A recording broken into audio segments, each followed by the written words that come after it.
Hey, everybody, welcome to Café Grit. I am so excited to have my first guest appearance here today. In the Grit seat is Ms. Heidi Medina. You may recognize Heidi's name because I've mentioned her many times on some of my other podcasts. That's because she's fucking awesome. I've learned so much from Heidi, I can't even begin to tell you. But we'll talk a lot about that during this show. I'm looking forward to it. So let's cue her up, get her started. Hey everybody, welcome to Café Grit, the place to go when you've got a hankering for purpose, a taste for fulfillment, and you're tired of living the rat race. I'm your host, Beth Anne Campbell. Thanks for stopping by. Café Grit is now open for service. Hey everybody, welcome to Café Grit, where the moxie is fresh, the passion cold brewed, and everything is served with a heaping side of mojo. I'm your host, Beth Anne Campbell.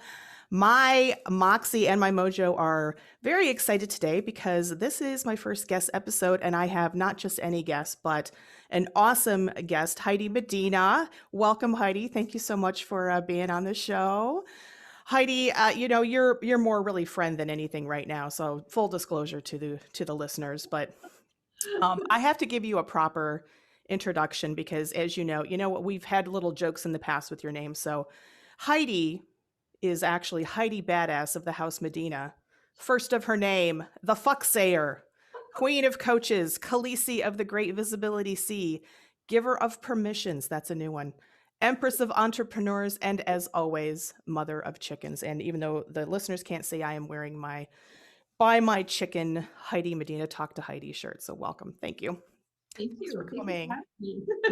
And that was an amazing introduction. I don't have anything else to add or say now. I don't know if everyone is going to get that kind of an introduction, Heidi, because you're just kind of up on a pedestal, and we'll talk a lot about why I've mentioned you on the show before. You're practically a celebrity here.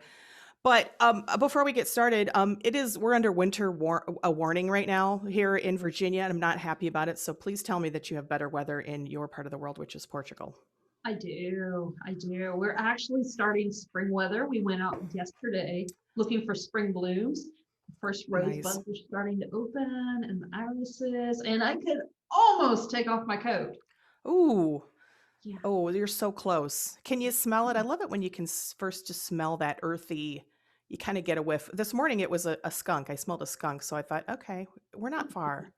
That Oh, that's I horrible. know, I But yeah, know. it must be they're They're coming out of coming hiding. out. So, yeah. They're coming out, so it's good. Yeah, I'm not happy. No, you lived for a time in Colorado. But you're from the South. Yes. So when you went to Colorado, which I find very odd that they are, I mean, it's not odd, but it's odd for somebody who hates winter so much that it's a celebration when it snows. Did you find that a little weird being from the South? Um, yes, but also everybody thinks Colorado is so horrible in the winter. It's actually a well-hidden secret. It's not. Yeah. Yeah, if you go up high, of course, lots and lots of feet of snow, everything else. But in Colorado, in Denver, where I was at, it can snow one day and be gone in 2 or 3 days. I See, mean, yeah. that's the good part. See, that's kind of here where it'll snow, but and I'll get oh god, we got to drag out the snow blower, but then a Yeah. few days later it's in the 50s, Fahrenheit 50s. Same. Actually, Colorado, Denver is just like that in the winter. Most of the time, we're just in a heavy sweater. We're not in our ski jackets and boots all the time or anything. We have usually January-ish. Maybe there's a couple weeks of really extreme cold, lots of snow that actually sticks and it gets nasty and dirty and Mm. all that slush and ice and that kind of stuff. But for the most part, it's not too bad. And the sun shines in Colorado too. That's the important thing. Yeah, the sunshine smells a lot. There's so many days of sunshine there, which is Portugal's the same way. Lots of sunshine. So it's like So that makes all the difference. it really does. I have a love-hate relationship with the sun. I absolutely adore it. I could not live without it. Sunny days make me feel better. But at the same time, having melanoma when I was 37, Oh, I now have to be I'm supposed to be a shade hopper, drenched in sunscreen. I'm supposed to cover up with clothes all the time and stay outside, oh. out of the light as much as possible. And so it made me a little vampirish for a while, but I just could. I finally just said, if the sun's going to kill me, it's going to kill me. And as long, I, you're living I life while it need it. happens, right? I need it to be okay. See, I love the sun too, but I have like a range, and it's a very small range of when I'm comfortable. So once it starts getting really hot and humid, which it can in the southeast, and I'm barely in the southeast, but it's more than what from where I'm from. I just, then I get miserable. But now, as you know, I have a pool, so that's all going to change now. So I I'm know, perfectly I'm good. so jealous of the pool. I'm still envisioning us floating in your pool, Mm. eating Szechuan bacon. Oh, yes. Well, we need to Uh, talk about Szechuan bacon. I just bought some bacon yesterday, and did you know I can't even eat it now without putting the Szechuan rub on it. It's so good. But anyway, we'll have plenty of time to talk about Szechuan bacon and pools. But Cafe Grit, as you know, is about careers and finding fulfillment. And to me, you are like the epitome of finding fulfillment and entrepreneurship and going after what you want. And when it doesn't work out, or you just decide that you want to do something different, you move on. And I love that. So let's start with, where are you right now? So let's tell our listeners, what do you do? What makes your heart sing in your career? What are you about at this point in time? now I'm doing visibility and business coaching. It's something that I got into by accident. Well, I don't know if the accident's the right word for it. People kept telling me I needed to jump into coaching. I've done mentoring my entire career. And they finally, so it's been a little weird charging for things I used to do for free all the time. But you're But so good at it, though. well, thank you. I I've say this lots of as practice. you have, and I say this as just so the listeners know, I am enlisted in your coaching services, kind of outside of really what you were doing at the time last year, and it was phenomenal. So I'm glad that you're getting more into this coaching. Yes, because when I started out, I kind of got shoved into just a LinkedIn niche, which I'm great at LinkedIn. I'm really good at it. I enjoy it, You are. but it wasn't where my heart was. It was never intended to be just LinkedIn. So I did a massive pivot. What was it, June of this year or so, or this past year, and actually fully embraced what it was I wanted to do. I think I was just finally ready, if that makes sense. I don't think without the LinkedIn thing I could have been ready. And so since then it's been visibility, just the business coaching, that kind of stuff. So definitely been interesting journey. Yeah. So tell me about, so if someone were to say, okay, well, I might want to talk to Heidi. Haha, no pun intended. What would they come to you for coaching? What are some of the things? And by the way, my answer is anything, but you tell me what your. Well, it's for me, one of my big things is, as I've never wanted people, I've wanted to help people stuck in areas where they didn't want to be, or building a business in a way that just didn't feel right. It's always been about empowering people to do things their way, because I know what that's like when you're doing something that it doesn't matter if you're good at it. It doesn't matter. I mean, I walked away from six-figure landscape business, big house, big cars, toys, the whole works, because it didn't matter. I was great at it. I still love plants. I just don't like playing with them all the time like I did with the landscape company. But I absolutely loved it. I was great at it, but it didn't fit. So it doesn't always matter. I mean, you can be miserable doing something you're good at. And Oh, so for me, that is helping people find that freedom to do things their way, what they want to do, fulfill their dreams, their desires, their ambitions through business coaching. I help people get visible online is the main thing I help with, but I help through all parts of their business and creating business strategies that make the business work for them. you are so amazing at that. And I will say that this podcast that we are doing right now is really the result of you pushing me in one of our coaching sessions. That, I had another podcast and it was great, and I hope to do that again.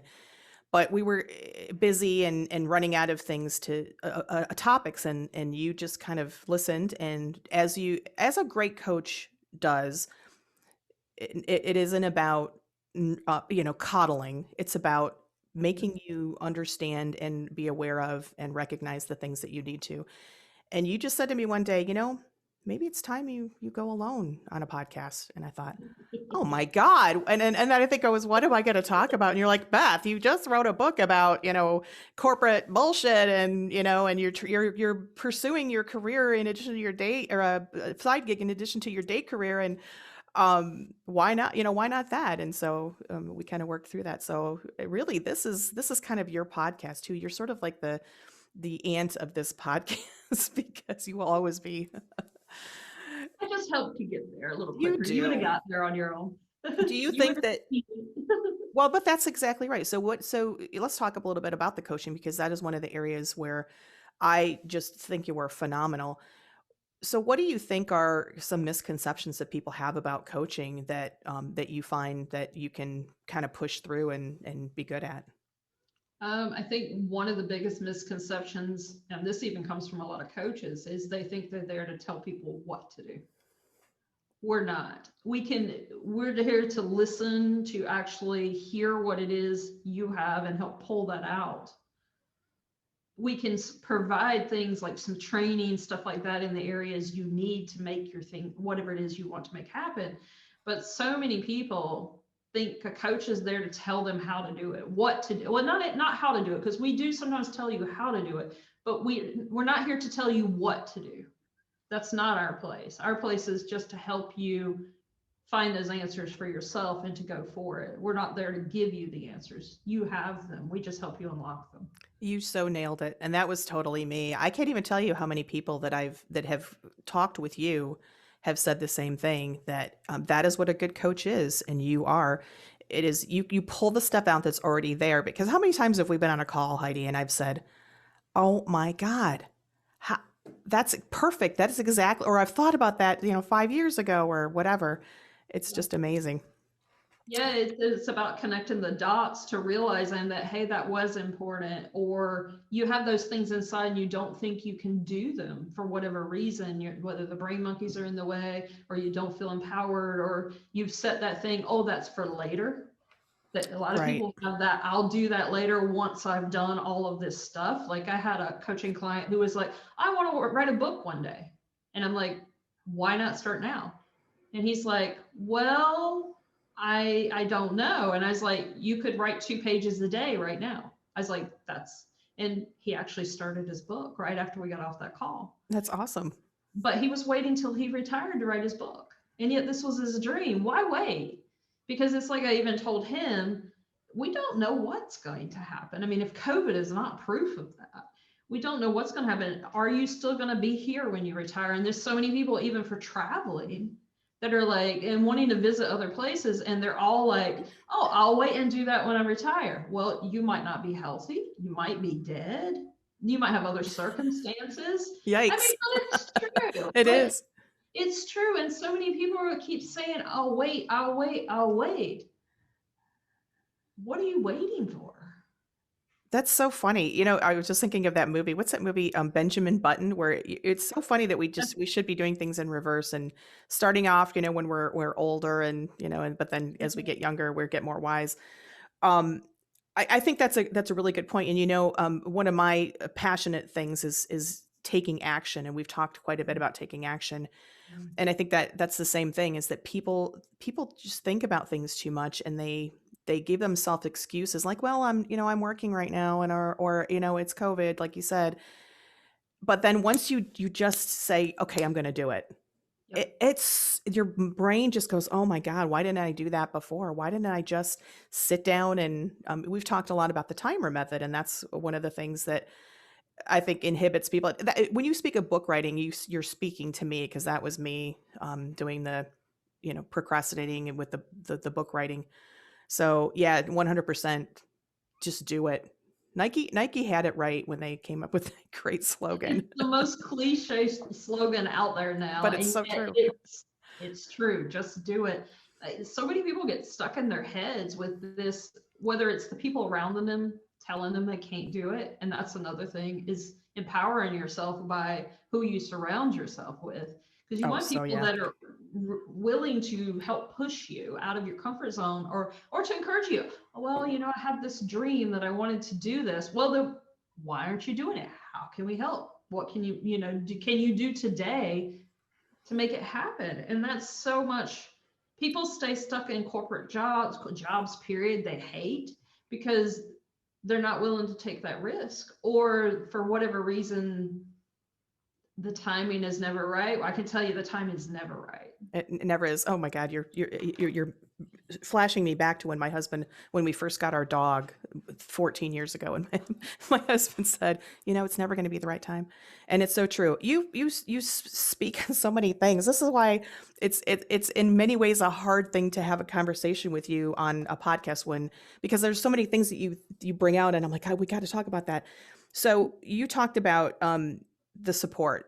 And one of the things that I think is so important and you are so good at is when we're in these, it's easy enough when we're down that you'll see who comes in and says, yeah, I'm here for you. Right.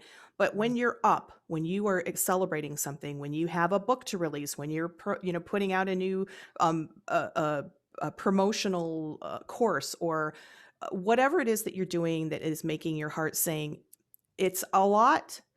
You don't get quite the kind of support sometimes. And that's one of the things that I love about you and the community that you've built, because I am a part of that community and I've met so many other people, is that it is so, so supportive. And you are really good about that and also giving permission to people. That's why I added that to your title, because I've heard just this week talking to someone who said, oh my God, Heidi kicked my ass. But then, but she says, she said she gave me permission to do XYZ. So I don't even know where to even go there. To talk about the support, you have a wonderful community that you've built in your groups, in your presence online. Talk a little bit about that community. I think when I started out building, I'm gonna be honest, it was a little bit selfish. I found that I thrive better with people around me. So I feed off the energy, the collaboration, the whole thing. And then I started realizing a lot of other people do as well. And there's not a lot of communities out there that do that. So that's what I'm working to build, is that where we can talk, where we're actually connected. Because in the online world, we've lost a lot of the human factor to begin with. I mean, For connections, sure. networks, none of that is engagement content, whereas engagement and content are conversation. Connections, it is your community. That's Yes. networks. And so all of this place, we've done this and we've lost the conversation and that support, and that, like, you would get more or less in person in a lot of cases. And even there, I was talking to somebody the other day about this, about how society has made us stronger if we're individual and we're amazingly taking off on our own. Whereas in reality, none of us get there alone. We don't get there alone. We don't get there without help. And so there was the idea of building these communities so that people could talk when they don't have the support. Because I know you're just jumping in this, but I'm sure even in the corporate world, you feel this, but as a business owner, especially, normally a lot of the people around you don't understand it. They're from job backgrounds, they don't get it. So you don't have people to talk to that get what you're trying to do. When you're not making money yet you're working 80 hours a week and things are still going nuts and you're still going at it, and people are like, well, why don't you just go get a job? And it's just like those things. Yeah, instead of supporting you, even if they don't understand it, they don't support you. So this was all about building a community where people get you. And that way, if you're having a good day, if you're having a bad day, whatever, that you can get together, you can collaborate. If you need a shoulder to cry on, someone's there. If you need someone to talk to, they're there and they can help celebrate and stuff. So it was all about that for me, was truly what it started out as, and it's still growing that. It is. You were one of the first people that released that I was involved with that I think you were the first person that started doing the Zoom calls, but you have it's very interesting because you're not only have you already built and continue to build a great community, but you're there kind of as like a true guide. But you had, for example, one of your groups, you had the brainstorming calls, and those were just it was just so refreshing to me to get on a call where it wasn't about, because I do calls all the time for my day job and they're fine. It's just there's very purposeful. But to be on a call where not only do we have you just whatever you want to, what do you need help with, right? Yeah. which is true leadership, right? I'm working for you. What do you need help with? But then have all of these other people who have different perspectives chiming in and saying, and sometimes disagreeing and saying, well, Heidi, this is my experience. Or Beth, I agree. This is what, this is, so it's a phenomenal thing. And it really takes the Zoom call or the community call, which has kind of even become a little cliche now. And I think some of us got burned out because we're doing it elsewhere Yeah. too. But I think that's one of the great things that you do. One of the things I love most about your groups, in addition to the online, which is great too, but just that one-on-one, not one-on-one, group on one. Well, that sounds sordid. That sounds too erotic.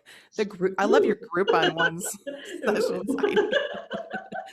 No, and I love that sense of community, especially with COVID when we've not really been, able to commune with those around us. And I do agree with you about the individualism, especially. This is all I'm going to say about this. Especially in the United States, we've taken that a little bit too far, but we do need to get back to that sense of community. I think for most of us, it's critical, right? It is. If you don't have that support, it's hard sometimes to do it by yourself. I mean, sometimes even if you can, you obviously can do everything by yourself to an extent, but you can do But so much faster when yeah, you've got people behind you supporting you. A good example of this is I joined a 3-month mastermind at the end of last year, October through December, and we've had a 4-week break.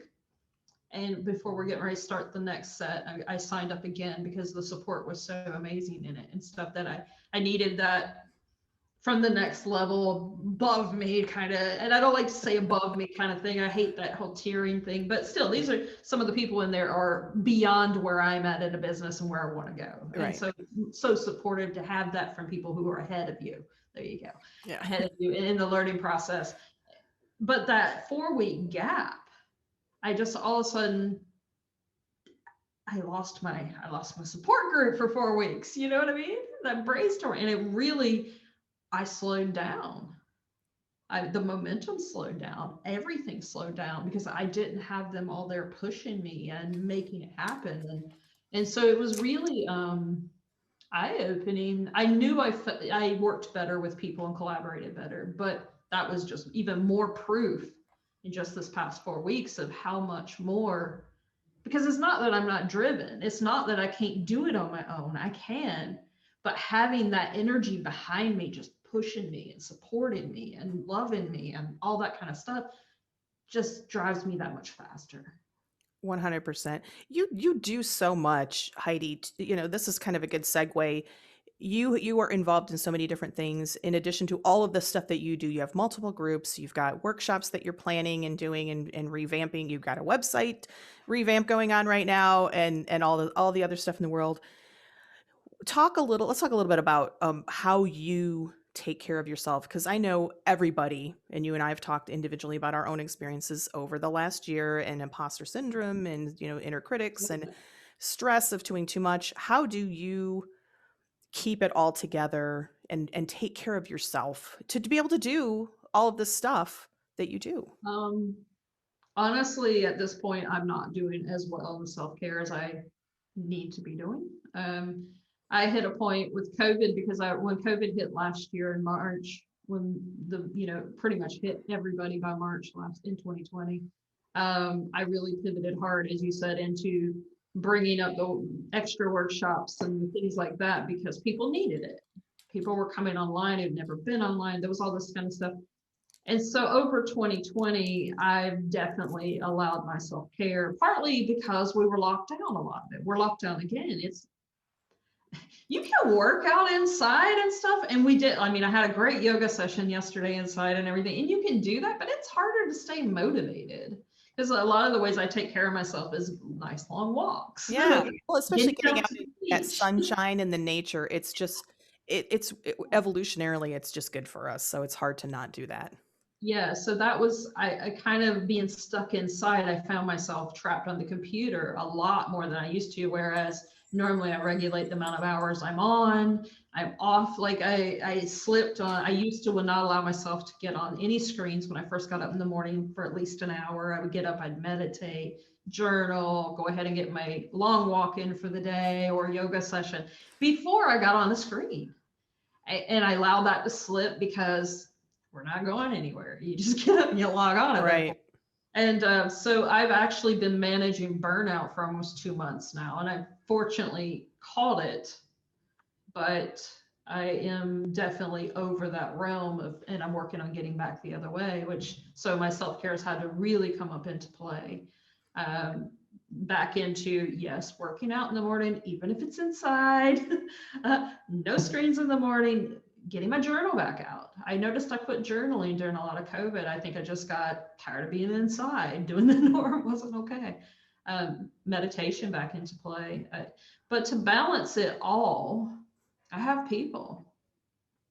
I have people. Don't get me wrong, I do a lot of it. And then part of it for me is probably just training, because I come from an entrepreneurial family, and I actually built my first adult business at 21. So I've been doing this stuff for a really long time. I mean, well over 20 some years that I've been managing people, managing stuff, building businesses, and that kind of stuff. So part of it's training, part of it, I'm like anybody else. I fall off the wagon. I got to get myself back on. And I find it, you have to have structure. You have to have some form of structure. If you don't, it just doesn't work. Oh my God, you're speaking my language, because I've often said I'm a great, not in the context of self-care, but in the context of being spontaneous, because I'm not a very spontaneous person, but I'm much more spontaneous if I have a plan. If I have a structure and I have a plan, then I can be very spontaneous. But if I don't have any of that structure and that plan, right? You have to have a framework. You do. And if you don't, for everything you do, whether it's play, downtime, self-care time, work, you have to have a basic framework that you always pull everything back to. And if you get that in place, if you slip off the wagon like I have, right now I'm pulling myself right. I went back to the basics, and I'm pulling myself back onto my self-care train that I normally do. But I had to go back to that initial framework that's there. And without it, you're just kind of wandering around figuring it out. 100%. I'm going to use the word authentic, and I hate the word because it's so cliche, but there's not a better word in my vocabulary yet for somebody like you, because I love that you're so openly share that you've had struggles, right? Because a lot of what is out there is, it's been hard, but go, go, go. And that's great.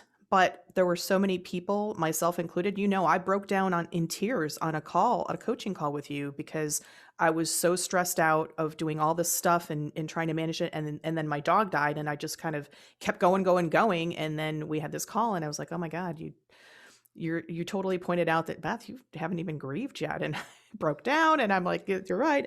But I love that you are so honest about it, and that you give permission. This is back to that give permission thing that a lot of people, myself included, have experienced from you, is that you give permission for people to take care of themselves. And that has inspired me to this year. This is my 100% goal, is I'm going to take care of myself physically, mentally, and spiritually. And there's so much out there of this, hey, I know it's COVID, but you know what, we're doing so great. And or it's just constant woe. And you're kind of a great balance of, you've told so many people, myself included, hey, you need to slow down. Just, it doesn't have to be done. You need to take care of yourself. I'm hearing it. I'm seeing it. I'm feeling it. What's going on with you? You really pull that out, and you're just, it's okay to not beat yourself up about when you have those days that are stressful, right? Yeah. Well, I mean, there's so many people too that, because, hey, don't get me wrong, I'm the main breadwinner. When money's not coming in, it's on me. I get stressed. Oh, that's pressure. And I know everyone else does, but if you don't take care of yourself first, then you're going to end up burnout. You're going to end up stopped. You can't keep going. And that's what so many people try to do. And there's a word, I've always hated it, but I've noticed in the last couple of months, it's coming prevalent again, which I'm like, no, but hustle. Let's do the hustle. Let's get it done. Let's hustle out. And it's like, no, No. No. Yeah, no, but God, I hate the word hustle. When it comes to how people are using it, I hate it. And it's just like, I've seen so many posts lately on social media about, oh, let's hustle, let's get it ground out. And I'm like, fuck you. No, that doesn't work. You cannot keep the hustle up. You just cannot. It's okay to make a push. Like last few days of a launch or something, yes, I'll push out more hours. And yeah, I'll probably run myself a little more exhausted than I need to.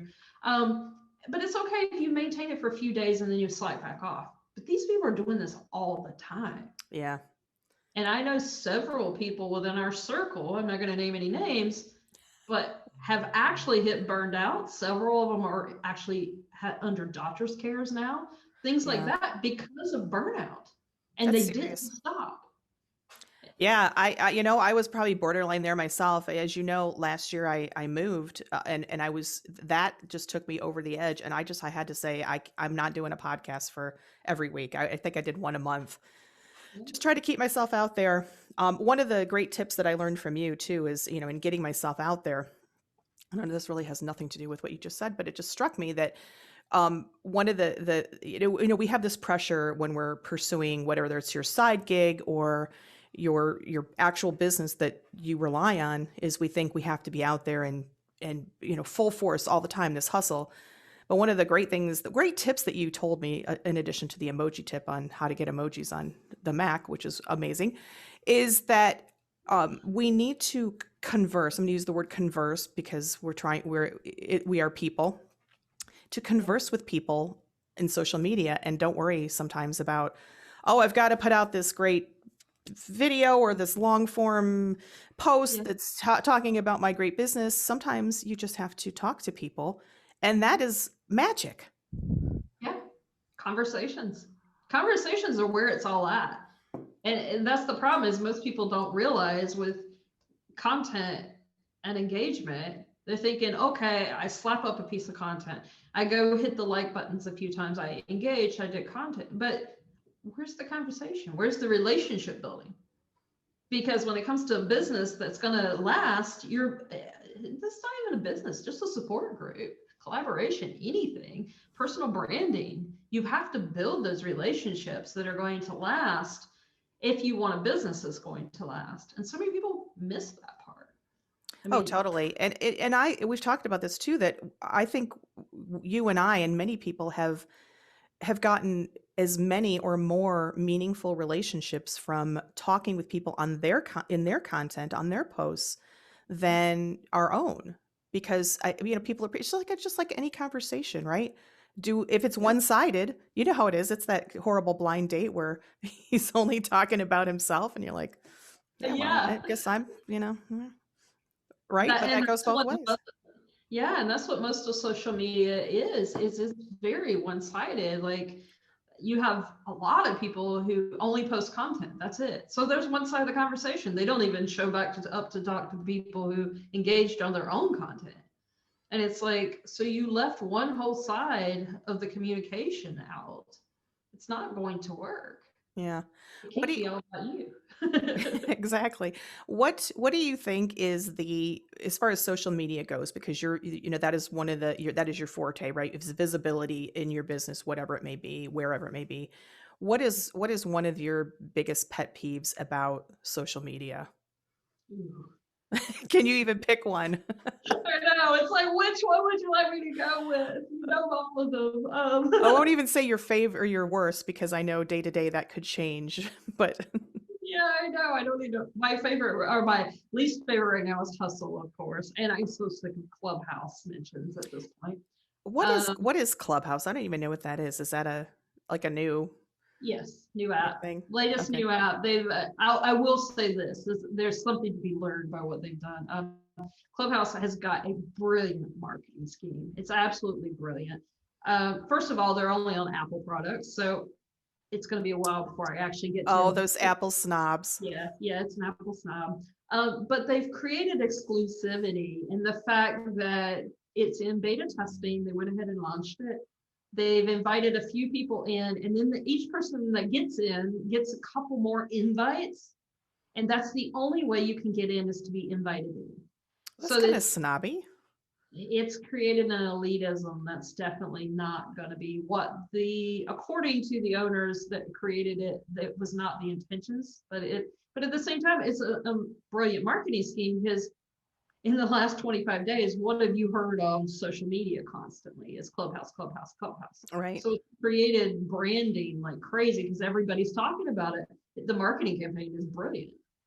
But beyond that, Of course, you would know all about this. I've just only heard the word, and I've kind of vaguely sort of figured that it was an app and some sort of, yep. I'll use community in quotes, but of course, Heidi, as always, you know your shit. You really do. Well, it's interesting. It could be interesting. I mean, I've got a little FOMO because I can't get in. I've had several people say, "Heidi, do you need an invite?" Oh, no, sorry, I'm not an Apple user. I'm Android. You know, we Android users are much bigger population than Apple users, but whatever. I know. The Apple Um, snobs, and I am one of them. I know, but I I acknowledge. know. So I that's an know. opportunity, right? An opportunity for somebody to create the Android Clubhouse. Yeah, so they claim there'll be an app maybe eventually down the road, so we'll see. At the same time, that kind of drives me a little bit crazy in the fact that once I do get on, if I choose to use it, I'm going to have to play catch up, which I don't find, for lack of a better word, fair. I'm a little resentful to that. What it is it's an audio app. So it's audio only. And Oh, they go in and create rooms and they talk in live time. I'm hearing mixed results. Some people are saying it's pure trash, but a lot of people are saying they get a lot of value. Because you go in, you create a clubhouse, and you can invite people in, you can allow people to speak, you can do it. So we're seeing a lot of the summit forum setups kind of happening there. isn't And that the so, same as Zoom without the video? I mean, is that kind of what it is? Not really. yeah, but on a social media level, yeah. Yeah, interesting.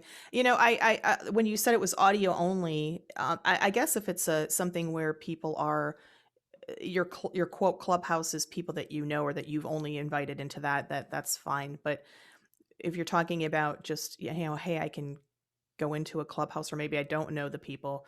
Audio only just to me opens the door to trolling because you're behind the anonymity of, but I don't know exactly how And it works. So I'm hearing that's becoming a problem, but you can visit these rooms, like they have really big name people, and this is a way to get in oh, contact with those people and potentially even have a conversation. So there's a lot of amazing stuff. And look at the marketing, we're talking about it. yeah, true. That's Neither one true. of us are members, and we're here on a podcast talking Talking about about it. it. Yeah, so already there's more marketing for them. So it's an amazing way they've done their marketing. Yeah. But Huh. as far as whether it's going to, is it a big fad? Is it going to drop off? All that's going to remain to be seen. I'm hearing positives because, wouldn't it be cool to go be able to have a conversation with maybe your favorite author or something like that, which is possible, or your favorite actor or stuff. I mean, That'd be because great. yeah, and politicians, a lot of them are using it, like high members of governments, things like that, where you can actually go talk to these people, maybe make a change or just have a conversation. So the idea is there, but I'm seeing, without even being part of it, the elitism. Yeah. So we'll see. It remains to be seen. Yeah. It's a new app. Who knows? We'll be It's only, watching it. yeah.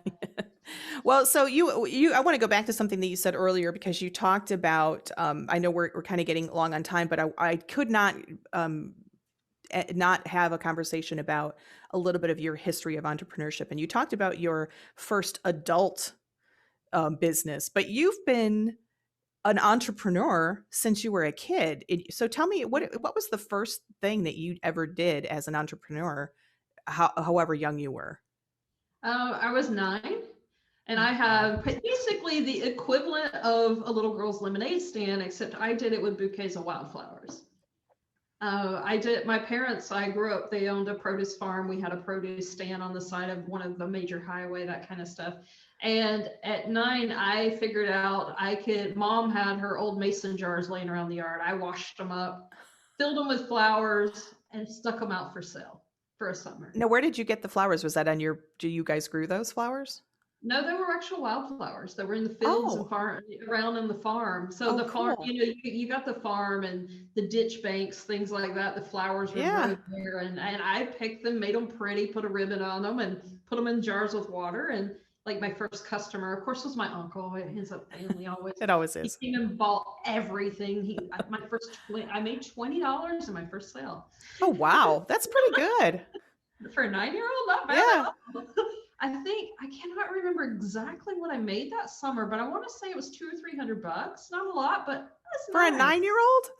I Yeah. could make 200, $300 in a summer as a 9-year-old. Oh my God. Not only that, I actually did it the whole summer. So, it was like not one of those, I did it for a week and quit. I did it the whole summer. So, uh, fun. Second one was at 13 with my sister. Of course. Yes. Tell us about that. Uh, we started actually, we wanted to grow flowers. I've loved flowers my whole life. So we wanted to grow flowers because Dad and them had the produce stand selling all that produce and everything. We were shipping it up and down the East Coast. And my sister and I got the idea of let's grow some flowers. Let's just do some marigolds. We started out with marigolds that year. So my dad agreed to fund us $300. He bought the potting soil, the pots, and the seeds. But Wow. we had to do all the work. And we did. And my dad is actually running that business today. No. It's still his main income because by the time I think it was junior year in school, it had outgrown us so much that we couldn't keep up with it for schoolwork and what we did. We continued working in it. I mean, I was still working in it, even with my landscape business. I mean, Dad was still using me as like one of the consultants in it until I walked away from everything. Oh, wow. But yeah, so that's been his primary source of income since I was, I don't know, 25, 26. That's amazing. Wildflowers, marigolds at 13. You just talked about your landscaping business. So that was another thing that you were Yeah. successful at. So tell me a little bit about that. Cause I know again, in the pursuit of sometimes you're in a lucrative position, whatever it may be, and you walk away or pursue something else. So tell me a little bit about that dynamic of that was a successful business. It was when I left it, it was still successful. I don't think it exists today. I don't think it existed long after I left. I haven't checked too closely.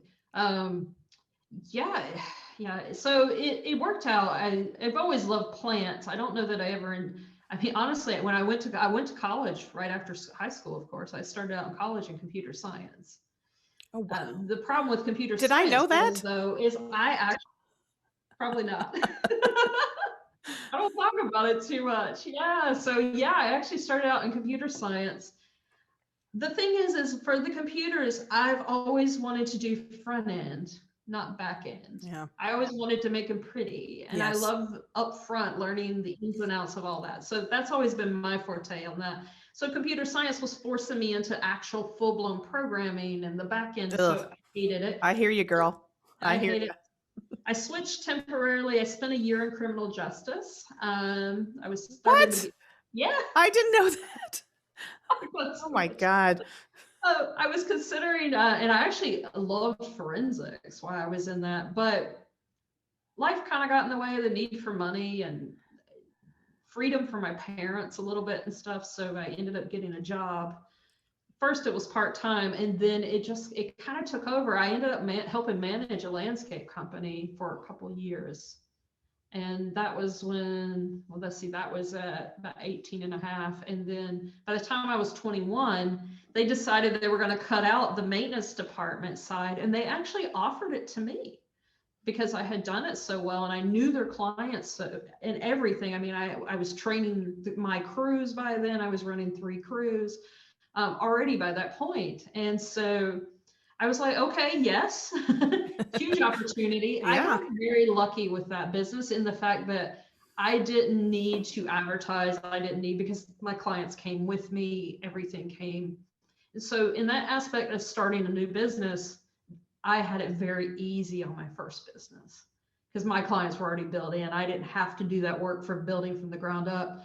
So I will say later in life when I quit that and went away, to rebuild was much harder because I had to actually get people to know me. I had, there was all of this stuff. But Well, you've done a great job of that in this new, your latest endeavors. So you have such a and it, rich. Yeah, go go ahead. ahead. No, I was gonna say it was easier this time to get there quicker. Like I'm not making six figures or anything like that yet, but it was easier. Every time you build another business, it gets easier. You can get there faster. So and that's the reason I'm always telling people, don't base yourself on what someone else did because you don't know their backstory. I mean, I've literally, not counting the two as a child, I've got 5 adult businesses under my belt, plus I've helped manage 3 other companies. So That's I've got amazing. all of that behind me. And so while people look at me and they were like, oh, you made money out the gate on your first endeavor when it came to the LinkedIn coaching, I already sold my first program right out the gate. And people are like, well, how did you? And so they're looking at me like that and like, oh, you were only doing this for 2 months and you're already making money. Everybody can do it. No, you don't have that background. I do. Exactly. That's I love that it's always just like, well, you're an instant success. I can't even say it, success. Yeah, with decades of experience and behind me. But so there's so much more to the bringing you to the here and now. But what's next up, Heidi? I mean, you're always like thinking like how the brain is always going. What is your long-term vision or even short-term vision? So you've got a lot going on right now, but what's in your future? Right now is getting this business to fully paying my bills, and because it's not there yet. Doing that, building it into something. My next goal is a team that's going to help me manage it because I want to see this go longer, because I do believe in the aspects behind it with the collaboration and the support and actually encouraging people to be themselves and do their thing. I mean, I think that freedom is so important, to be released, to have permission to do it. And that's okay. My big thing though is, what is my big thing? I want to be able to travel more again. Um, my goal is to actually have a house here in Portugal, one in Italy at Nice. some point. Yay. Um, I love that goal. Business wise in the future, and I didn't think this, actually, I think you put this in my head, was I had never had the idea of having retreats, but I'm probably going to do some business retreats. That feels good. That is my number one thing that I'm looking forward to when COVID is behind us, is going to the Heidi Medina seaside Portugal retreat. I know I'm going to have to rent a seaside villa somewhere and everybody come. It's going to be pretty awesome. I'm already thinking of places, but yeah, my thing has always been, I'm trying to even figure out how to voice this. It's always been to support other people. It's never been about just myself.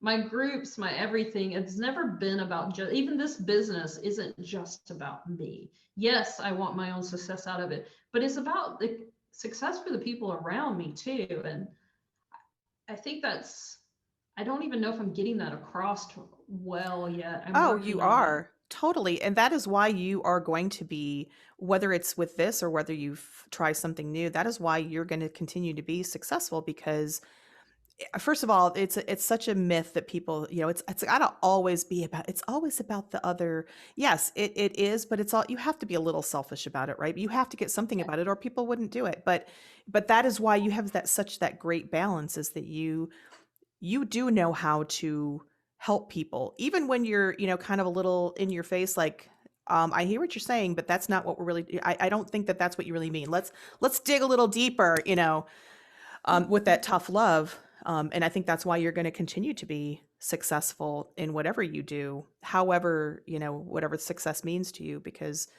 you do help people. And that, I think, reciprocates back, that, that Yeah. just helps yourself, and they help you. So, Well, I think it is a big cycle. And that's a big thing and I'm pulling that into my wording now, is your cycle of influence. Because I think that what you do, if you do it well, it empowers more people and then it comes back. And I think that's just important. And there was one thing, because I really want to hit a point where everyone that I have on my team will be, because being in a freelance world for so long, you get beaten down with the idea that you can only charge certain things, or companies walk over you, oh, this is all we're going to pay you. And you get disempowered. And Yeah. I want to make sure that everybody on my team is more freelancers, that even if I hired them at whatever rate they were charging at that point, because some of them aren't charging enough, I want to be able to empower them to charge more and realize they're worth more and realize their value. You know what? Coming from the corporate world almost 21 years, it is just insane to me that big companies will pay 300, $400 or more per hour for consultants that I have Yeah. personal experience with sometimes don't do jack shit. And yet we don't put that money where it's so important, which is ourselves and growing whatever it is, whether it's our own business, our current, where if we're in a corporate career or if we're doing whatever, we just don't invest that. We go, oh my God, they're charging $15 an hour. Are you kidding? I mean, you don't pay companies pay interns more than that, you know, Yeah. juniors in Yeah. college. So Yeah, and the corporate world's really bad. And I'm starting to even see from COVID some more bad effects of what the corporate world thinks they can get away with. And it's disheartening in some ways, because they don't value their own employees, not realizing that the employees are the reason they're there. oh, don't even get me And that's started. Oh wait, you did I already know, with this podcast. You already got me started there. it gets you started. But the recent thing is the work from home thing, and they're Oh talking yeah. about, there's a big debate going on right now. Oh, well, we're gonna pay them less because they're working from home. Their expenses increased, their value did not drop. Yet you're talking about taking money away from people you already, most of them are not paid enough. Oh, don't even get me And you're going. already saving money with your overhead. You know what? I don't talk about my day company a lot, but they have been amazing with the work from home. So I'm just going to throw that it's not all companies, but a lot of them. And I've heard the same thing that even with this proof that we've had that they're still, they're not productive if you can't see them. Really? Do you want me to tell you about how many people that were in the office falling asleep, abusing the internet, taking 3 hours worth of breaks a day? Just please. And they're working now. There's also a problem. Europe's already working to set regulations about this for the work from home, is because employees to begin with are already working more hours because they're at home. It's learning to separate Yes. once again from the computer, but employers are also taking advantage of that. And they're wanting people to be on. It's like Totally. not even just the original business hours they went into the office. And it's like, no. So they're already working here to start getting regulations in play to help prevent some of that. But it's still, you have to take care of people. It all comes back to people. It all comes back to community. And that's what a corporation is a giant community. But in a lot of corporations, they don't value that community. The value is on money, and that's it. And Yep. that's the wrong place to put and it's not all of them. There are some amazing companies out there. Yep. Absolutely. But yeah, long topic. We could get into that forever. And we will next time. There will be a next time. So Heidi, I want to wrap it up here. And first of all, thank you so much for being a guest, but also my first guest, and for having so much great information. We could have like a whole day podcast, I swear, because I didn't even barely touch upon the list of things that I want to talk about. Before we go, what's the best way for people to get in touch with you? And do you have anything going right now if there's anything that some people need to be aware of? Biggest thing going right now is my content co-creation workshops. It's about getting you visible. Do not need content created ahead. This is just planning out where you're going to show up, when, and with what. That's my big thing going on right this minute. As far as catching up with me, yeah, Heidi, talk to Heidi.com, email, or you can find me on LinkedIn, Heidi Medina, or Heidi Medina at Facebook. Awesome. And I will put those in our show notes as well. And I'm just going to throw in a plug for your content creation workshop. I did one of your first rounds of those, and I really, honestly, I came in at kind of skeptical. I'm like, how in an hour and a half am I going to create a plan for 3 months? I have a plan. Not only do we have a plan for 3 months, I continued that same day and I said, this is so easy. You made it so easy with all the prep and then, the structure of it. I went in and created another 2 months worth of, and I've been working that. That's all Yeah. I do is I go, okay, I've got my plan. Like, oh, look here, this is my topic for the week. I'm going to go in and I know exactly what I'm going to talk about. I just have to create some content, and it's so much easier. Anything to take the brain monkeys and not have to think about it, I am all for. So highly recommended for those of you out there. Yeah, and it still leaves room for inspiration, which is what I love it, because a lot of people are like, they don't want that full structure of I must stick to the plan. No, there's room in the plan. Exactly. Well, Heidi, thank you so much for being here. Like I said, this is going to be the first of many podcasts with you because you have so much helpful information and valuable information, and I do appreciate it. And any last words for us? Just remember, it's community, it's people out there, guys, you're talking to on the other side of that screen. Absolutely. All right, everybody. Thank you for joining us today. We will talk to you soon. As always, you can reach me in bethannecampbell.com or on LinkedIn at Beth Anne Campbell. But as always, you don't have to put up with the bullshit. There is something better out there. So let's figure it out together. Take it easy.